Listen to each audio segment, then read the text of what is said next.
Guys, welcome back to the channel. Today we're here because I want to talk to you about bases, the one that I've used on my models. I've been posting a lot of them, a lot of pictures on my Instagram and Facebook page, and I got a lot of reaction from the public. Many people ask me, how do you do that? How did you manage to get such a clean look on the bases? Well, today you're gonna get your answers. So here's a final result. Here is what you're gonna see me do today. I'm gonna show you the process start to finish for this particular base over here. And I will tell you that the secret weapon that I use is a product from Custom Meeple, which is a Spanish company that produces high density cardboard, laser cut and engrave base toppers for Infinity the game. They are really easy to use, I will show you how to, and they allow you to get very smooth, clean, nice result in the end if you follow a few simple steps. Also, I will show you the same techniques on a simple plastic base. They can be worked on to get a really nice and clean woodburn result as well. So I hope you're gonna enjoy today's show, and I hope you're gonna tell me what you think about it in the comments. So I'll see you at the desk. So here you have the color list for today's work. Feel free to pause if you need to check them. The first step is to glue the base topper to the base itself. I use an extra thin glue, and it's easy to spread, doesn't have much thickness, and makes it easy to glue the cardboard to the base. Now you want to be quick when you do it, because once you apply pressure and you stick the two parts together, if they're not aligned properly, well, that's it, you're done, game over. It's basically impossible to remove them, but it's fairly easy to do, so you won't have any issues. Now take out the airbrush and start priming the base. I use a Vallejo Black Surface Primer, the polyurethane one. This is gonna provide a strong and good seal for the base. I also primed the regular plastic base to get a stronger adhesion for the paint. Change color in the airbrush, it's time to give it the first coat with heavy blue gray from Vallejo Game Color Heavy Body line, and I try to spread it in an uneven way. You want to create interesting changes in the surface, so keep your paint thin and go forward. About keeping paint thin, Boreal Tree Green is up next.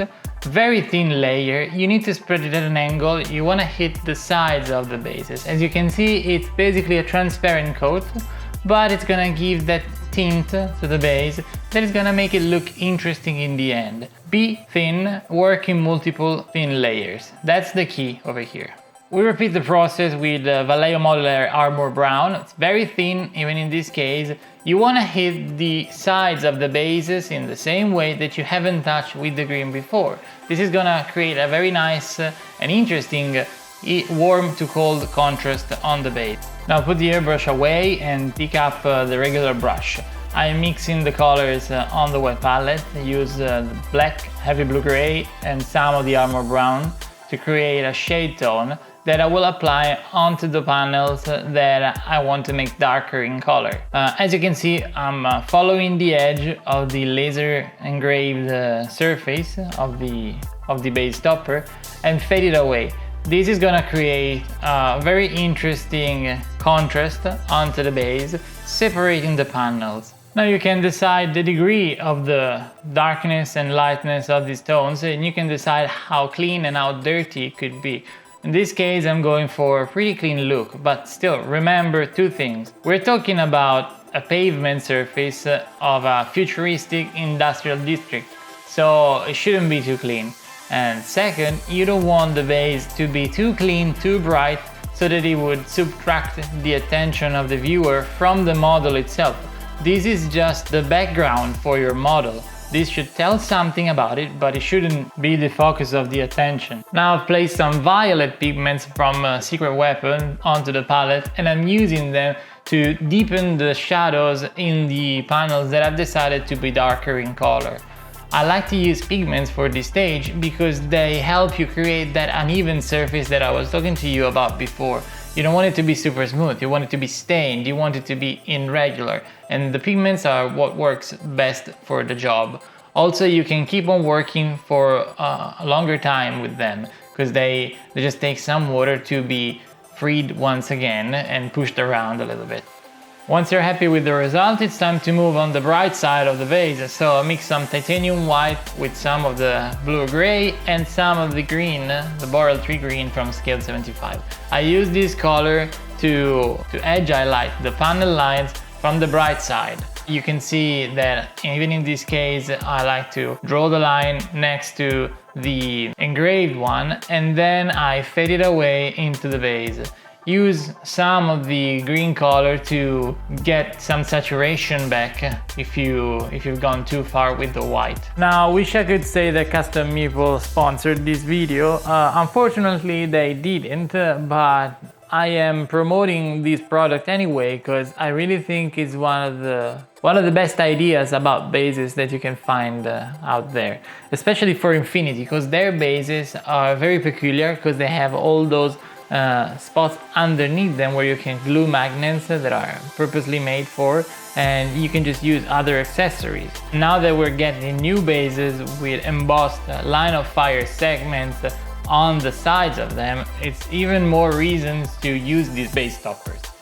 To make the base more interesting, I'm using once again pigments. This time is Sewage Green, Sewage Muck actually, from Secret Weapon.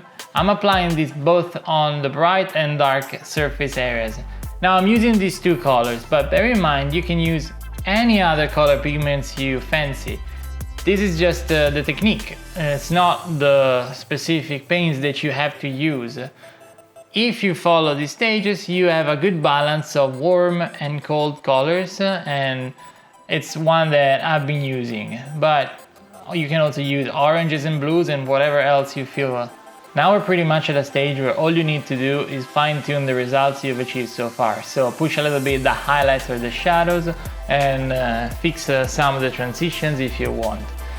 The important thing left to say is that when you work on these bases, you always want to wait for the previous layer to dry before applying a second one, as in any other model. Now I'm just drawing on the surface. I am drawing with black and white, or very dark and very light colors, some scratches and some interesting texture onto the base. You can decide to take it a step further and make some drawings, like some road signs, surface road sign on it, or some writing, or whatever else you feel like. To finish off this base, I've decided to apply some reflections and some stains with a very bright orange. This is a laser red pigment from Forge Monkey, and I'm making the surface wet using very thin pigments and apply them on it. To me, the secret is all about being irregular, or as much as possible. Apply interesting variation onto the surface and it will look fine. Once again, this shouldn't be the main focus point of the whole model. It should be just the background. We're basically getting to the end of the painting process for this base. I'm just fine-tuning the result, applying some more orange spots here and there. Once you hit that point that you like, have the gut to stop and don't work on it anymore. Once it's dried, all it's left to do will be to clean the sides of the base, use the black paint, wait for it to dry, and you're done. Here's the final result as promised. Now you can see there's nothing fancy about it, it's very easy and quick to do. We've worked on the base topper so far, but I'm gonna show you very quickly the result that you can achieve on just a regular plastic base. I mean, this is just the plastic base with nothing applied onto the surface. The beautiful thing about these Infinity bases is that they are very smooth on top. They don't have any texture, and there's no mold line, there's nothing. So you can achieve are really nice and interesting results on these bases as well, and I like to do so. Also, they will allow you to be even more creative when it comes to textures and designs and whatever else you want to paint on them. And here's the final result on the regular plastic base. Thank you Custom Meeple for creating such a great product. Guys, see you next time!